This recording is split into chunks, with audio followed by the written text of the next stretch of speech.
प्राणाधार सुंदर साथ जी, आज का विषय है प्रेम। सभी वाणी पढ़ते हैं सुंदर साथ, उन सभी सुंदर साथ को मालूम ही है कि 3 प्रकार की सृष्टि है, ब्रह्म सृष्टि, ईश्वरीय सृष्टि और जीव सृष्टि। तीनों सृष्टि की रहनी अलग अलग है। ब्रह्म सृष्टि ज्ञान लेकर प्रेम का रास्ता अपनाएगी, ईश्वरीय सृष्टि ज्ञान लेकर भक्ति का रास्ता अपनाएगी और जीव सृष्टि कर्मकांड में उलझी रहेगी, कर्मकांड के माध्यम से आगे बढ़ेगी। इसलिए ब्रह्मवाणी जब हम पढ़ते हैं तो हमें अपनी रहनी के बारे में पता चलता है कि हमें किस प्रकार रहना चाहिए। ब्रह्मवाणी में कहा है, प्रेम आत्म दृष्टि न छोड़े, प्रेम बाह्य दृष्टि न जोड़े। प्रेम पिया के चित्त सो चित्त न मोड़े, प्रेम और सबन सो तोड़े।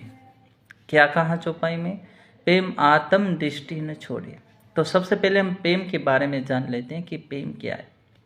भाव की जो एक अवस्था है उसको कहते हैं प्रेम। जब भाव की हम गहरी अवस्था में जाते हैं, परिपक्व अवस्था में, तब उसको कहते हैं प्रेम। चित्त के निर्मल होने पर और चित्त में अतिशय ममता होने पर प्रेम उदय होता है। इसलिए समझ लीजिए कि जो प्रेम है वो हमारा चित्त निर्मल है, एक बात। दूसरी बात, उसमें ममता है। ये सांसारिक ममता मत समझिएगा कि एक माता होती है वो अपने पुत्र से प्रेम करती है, उसके प्रति ममता होती है, तो लोग कहते हैं कि ये माता है वो अपने पुत्र के ऊपर इनकी ममता है। ये ममता की बात नहीं है। यहाँ आत्मा है, वो परमात्मा के ऊपर जो उनकी ममता है उसको कहा। तो चित्त के निर्मल होने और निर्मल होने पर जो चित्त में ममता आती है परमात्मा के ऊपर, तो ये है एक प्रेम की अवस्था।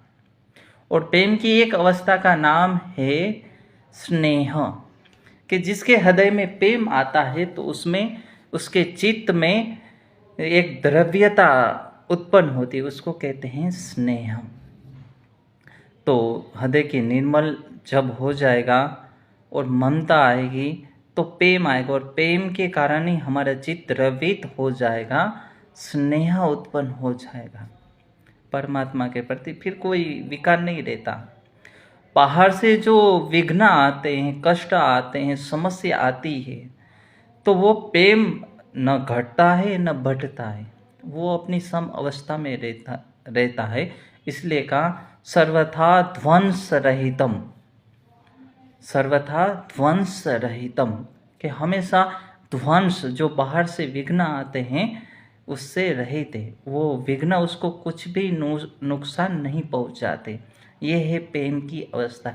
जब हम परमात्मा के ऊपर हमारा प्रेम हो जाता है, इसे राज्य की एक एक अंग में डूब जाते हैं, उनके प्रति प्रेम होता है, तो संसार के व्यक्ति कितना भी हमें कष्ट पहुंचाए, हमें परेशान करे, किंतु हमारा ध्यान, हमारा प्रेम राज्य में ही रहता है। वो बाहर से आया हुआ कष्ट हमें कोई नुकसान नहीं पहुंचाता है। इसलिए प्रेम को समझना जरूरी है। प्रेम के 3 भाव बताए हैं शास्त्रों में, मधुवत प्रेम, गीतवत प्रेम और लाक्षावत प्रेम। मधुवत प्रेम कौन सा है? कि आप मधु समझते हैं, शहद। जो शहद है वो स्वयं मधुर है, मीठा है, उसमें कुछ मिलाना नहीं पड़ता। ऐसे ही जब हमें प्रेम होता है परमात्मा के ऊपर और उसमें कुछ रहता नहीं है, जैसे जो मधुवत प्रेम है उसमें क्या होता है कि वो केवल पूर्ण समर्पण होता है अपने प्रेमी के ऊपर, उसमें कुछ भी अपनी इच्छा नहीं रहती। अपने प्रेमी सुखी है तो हम सुखी है, उसमें कुछ सेवा करना, उसको रिझाना, उसके लिए अच्छा करना, ऐसा कुछ नहीं रहता। बस उसकी ख्यालों में ही खोए रहना होता है, उसमें पूर्ण रूप से डूबे रहना होता है। ये है मधुवत प्रेम। फिर आता है गीतवत प्रेम। गीतवत प्रेम कौन सा है? गीत माने घी। जैसे घी में हम चीनी मिलाते हैं, नमक मिलाते, तो बाहर से जितने भी रस मिलाते हैं तो वो घी का स्वाद बदल जाता है। ऐसे ही जो और जब ठंड लगती है तो ये जम जाता है और जब गर्मी लगती है तो पिघल जाता है। तो इसमें क्या होता है कि ये प्रेम तो होता है, हम प्रेम तो करते हैं, लेकिन हमें कुछ उपेक्षा रहती है कि वो हमसे नाराज़ हो गए तो हम भी उनसे नाराज़ हो गए। उसने कुछ कह दिया तो हमें थोड़ा बुरा लगता है कि इसने हमें क्यों कहा, हम तो इनसे प्रेम करते हैं। तो ये है गीतवत प्रेम। इसमें थोड़ा सा आसक्ति रहती है। और अंतिम प्रेम है लाक्षावत प्रेम। लाक्षावत प्रेम ये है कि हमारा हृदय है वो द्रवीभूत हो जाता है। बस उनको देखा, जिससे हम प्रेम करते हैं उसको देखा तो बस उसमें ही खोए जाते हैं, उसको ही देखना चाहते हैं। ये है लाक्षावत प्रेम। और सामान्य रूप से इसको समझिए कि जो राधा जी का प्रेम था वो प्रेम था मधुवत प्रेम। राधा जी की लीला को जानेंगे तो ये है मधुवत प्रेम। फिर चंद्रावती का जो प्रेम था, चंद्रावली का प्रेम, वो है गीतवत प्रेम। और कुब्जा को सब जानते हैं कि जो कुब्जा का प्रेम था वो है लाक्षावत प्रेम। तो ये प्रेम के 3 भाव है। और हमें भी समझना है कि हमारे अंदर कौन सा प्रेम है। जो राधा जी वाला प्रेम था ना, वो प्रेम हमारे अंदर होना चाहिए, मधुवत प्रेम। जब ये प्रेम की हम अंतिम अवस्था में पहुंच जाते हैं, हमारा कोई औचित्य नहीं रहता संसार में, हमारे हृदय में प्रेम आ गया, तभी कहा जाता है कि प्रेम आत्म दृष्टि न छोड़े। श्री राज्य का प्रेम यदि हमारे दिल में आ गया तो हमारी आत्मा की जो दृष्टि है वो कहीं और नहीं जाती। प्रेम बाहर दृष्टि न छोड़े। वो प्रेम आ जाने पर हमारी जो आत्मा की दृष्टि है वो बाह्य जगत से नहीं जुड़ती, वो बस श्री राज्य में ही खोई रहती है, राज्य के प्रेम में ही डूबी रहती है। प्रेम पिया के चित सो चित्त न मोड़े। और प्रेम आ जाने पर हमारा चित्त है वो श्री राज्य की तरफ से मुड़ता नहीं, उसमें ही लगा रहता है, उसमें ही उनके ही ख्यालों में खोए रहते हैं। प्रेम और सबन सो तोड़े। किंतु सांसारिक संबंधी लोग होते हैं, प्रेम उससे तोड़ देता है। क्योंकि प्रेम, जिससे हम प्रेम करते हैं श्री राज्य के प्रति, जब हमारे हृदय में प्रेम आता है तो संसार की कुछ वस्तु हमें अच्छी नहीं लगती। सगे है, संबंधी है, माता है, पिता है, भाई है, बहन है, पति है, पुत्र है, कुछ भी अच्छा नहीं लगता। केवल वही अच्छा लगता है जिससे हमें प्रेम है श्री राज्य से। यदि हमें ये बात पता चल जाए कि इस संसार की कोई भी चीज़ हमें सुख देने वाली नहीं है और हमसे प्रेम करने वाली नहीं है, संसार में प्रेम है ही नहीं, प्रेम केवल श्री राज्य के पास है। और श्री राज्य के स्वरूप में जब हम खो जाते हैं तब हमारे अंदर वो प्रेम आ जाता है। इसलिए जो ज्ञानी होता है उनकी एक ब्राह्मी अवस्था होती है और एक प्रेमी होता है उसकी एक प्रेम की एक अवस्था होती है। कई लोग ब्राह्मी अवस्था और प्रेम की अवस्था को अलग अलग बताते हैं। किंतु जब कोई व्यक्ति ज्ञान लेकर ज्ञान में ही खोया रहता है, वो साधना करता है, तो साधना करते समय उसका सारा ध्यान है वो ज्ञान के माध्यम से चलता है। जैसा जैसा ज्ञान में बताया है ध्यान साधना के बारे में, वैसा वैसा वो करता है और ब्रह्मवृत्ति बना के रखता है। संसार का ज्ञान उस समय नहीं होता साधना काल में, वो उसी ज्ञान में खोया रहता है, ब्रह्मवृत्ति बनाए रखता है, वो ब्रह्म में ही खोया रहता है। प्रेमी भी इसी प्रकार जब प्रेम आ जाता है तो 8 पहर उसी प्रेम में वो व्यक्ति खोया रहता है। तो ब्राह्मी अवस्था और प्रेम की अवस्था दोनों एक ही है। ज्ञानी भी वृत्ति बना के, ज्ञान की वृत्ति बना के ब्रह्म में डूबा रहता है और प्रेमी भी अपने हृदय में प्रेम भरकर 8 पहर अपने ब्रह्म में डूबा रहता है, उसके आनंद में मग्न रहता है। इसलिए ये जो चौपाई है वो बहुत ही गहरी है और इसमें प्रेम के उन रहस्य को खोला है कि प्रेम आत्म दृष्टि न छोड़े। कि जब हृदय में प्रेम आ जाता है तो हमारी दृष्टि है वो धनी में ही लगी रहती है। प्रेम बाहर दृष्टि न जोड़े, प्रेम बाहर की तरफ नहीं जोड़ता है, प्रेम अंदर ही अंदर धनी की अनुभूति कराता है, उनमें डुबाता है। पिया की दिल लेवे, रेन दिन पिया दिल सेवे।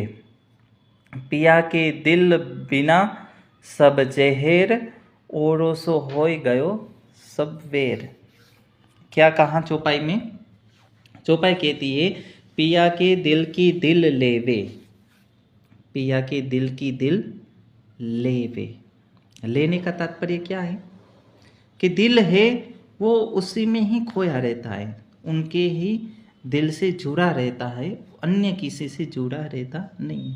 रैन दिन पिया दिल सेवे, और रात दिन धनी के दिल को रिझाता है, धनी में ही मग्न रहता है। पिया के दिल बिना सब जहर, और उनके प्रेम, उनके आनंद और उनके बिना वो सब उनको जहर के समान रहता है। और सो होए कहो सब पे, किंतु उनके अलावा जितने भी व्यक्ति हैं संसार में वो सब उनको वैरी लगते हैं, कष्टकारी लगते हैं। और सो हो गयो वेर, मतलब एक जिससे प्रेम होता है परमात्मा से, राज्य से, उसके अलावा जो प्रेम है बाकी जो लोग हैं उनसे दूर कर देता है, वो सब उनको वैरी लगते हैं। उन लोगों से बात करने की इच्छा नहीं होती। उसका कारण क्या है? क्योंकि वो संसार की बात करेंगे, इधर उधर की बात करेंगे, पूछेंगे, तो प्रेमी को अच्छा नहीं लगता। क्योंकि श्री राज्य के अलावा कुछ भी अच्छा नहीं लगता। श्री राज्य के अलावा जितनी भी बातें हैं वो सब माया की बातें हैं, उसके अलावा और कुछ नहीं है। और इसलिए उस प्रेमी को ये संसार के जितने भी व्यक्ति हैं तो वो वेरी समान लगते हैं, क्योंकि उनके पास राज्य की बातें नहीं होती है। तो जहाँ राज्य की बातें होती है वो तो उस व्यक्ति को अच्छा लगता है, क्योंकि वो प्रेम करता है इसी राज्य से, राज्य से उनका दिल जुड़ा हुआ है, तो राज्य के अलावा उनको कुछ अच्छा ही नहीं लगता। इसलिए ये प्रेम की अवस्था है, मधुवत घितवत और लाक्षावत। हमें जो प्रेम का मार्ग अपनाना है उसको वाणी में बताया है कि ब्रह्म सृष्टि का जो मार्ग है वो प्रेम का है। इसक और इलम, ए पर मोमिनो बाजू दो है। ब्रह्म सृष्टि के दो पर है, एक इसक का और दूसरा ईमान का। इलम भी समझ लीजिए कि ज्ञान और प्रेम, इसका और इलम और ईमान, ये पर लेकर मोमिन ब्रह्म आत्मा है वो उड़ती है, मतलब धनी में डूबी रहती है। एक पक्षी आपने देखा होगा, पक्षी कभी एक पंख पे उड़ नहीं सकता, उनके दो पंख होते हैं तभी वो उड़ सकता है। ऐसे ही ब्रह्म सृष्टि के दो पंख हैं। इसलिए जहाँ ज्ञान हमें धनी की पहचान कराकर धनी में डुबाता है, धनी की पहचान कराता है, तो ज्ञान हमें धनी की पहचान कराता है और प्रेम उनके स्वरूप में डुबाता है।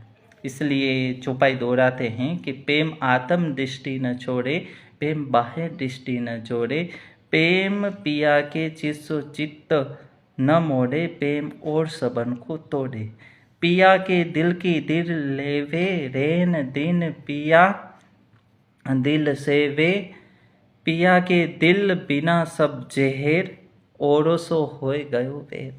ये दो चौपाई हमें धनी के प्रेम की पहचान कराती है, धनी के प्रेम में डुबाती है कि जब धनी का प्रेम आता है तो कुछ भी अच्छा नहीं लगता। यदि हमें कुछ अच्छा लगता है संसार में तो समझ लीजिएगा कि अभी हमारे अंदर वो प्रेम नहीं आया, अभी कुछ कमी है। जैसे उदाहरण तरीके मान लीजिए कुछ व्यक्ति होते हैं, कोई व्यक्ति संस्था चलाता है तो उनको टेंशन मतलब बहुत परेशानी रहती है संस्था चलाने की। फिर उनके बाद कौन संस्था संभालेगा, और किसी भी व्यक्ति जो उनके प्रचारक है उनको कोई समस्या ना आए। अगर समस्या आ जाए तो फिर उनका दिल है, चित्त है, थोड़ा दुखी हो जाता है। क्या क्या भावत, जब हम दुखी हो जाते, हमें कोई कुछ कहता है या कोई परेशानी आती है, हम दुखी हो जाते, तो ये प्रेम की अवस्था नहीं। प्रेम की अवस्था में दुख नहीं होता है, दुख नाम की चीज ही नहीं होती। जब हृदय निर्मल हो गया, हृदय में कोई विकार ही नहीं है, तभी तो प्रेम आएगा। यदि कुछ भी कमी है हृदय में तो प्रेम कैसे आएगा? चित्त ही निर्मल नहीं है तो प्रेम कहाँ से आएगा? चित्त निर्मल होगा तभी तो प्रेम आएगा। इसलिए सबसे पहले चित्त की निर्मलता, जब प्रेम आ गया तो कुछ बाकी नहीं रहता। और प्रेम और श्री राज्य, उसमें कोई अंतर नहीं है। राज्य ही प्रेम है और प्रेम ही राज्य है। ईशक ही राज्य है और राज्य ही ईशक है, इसमें कोई अंतर नहीं रहता। जब ये आ गया दिल में तो और कुछ नहीं, बस तू ही तू, तू ही तू। तो आज का विषय यही रखते हैं। इस प्रेम के बारे में हम आगे भी चर्चा करते रहेंगे। सभी को प्रणाम जी।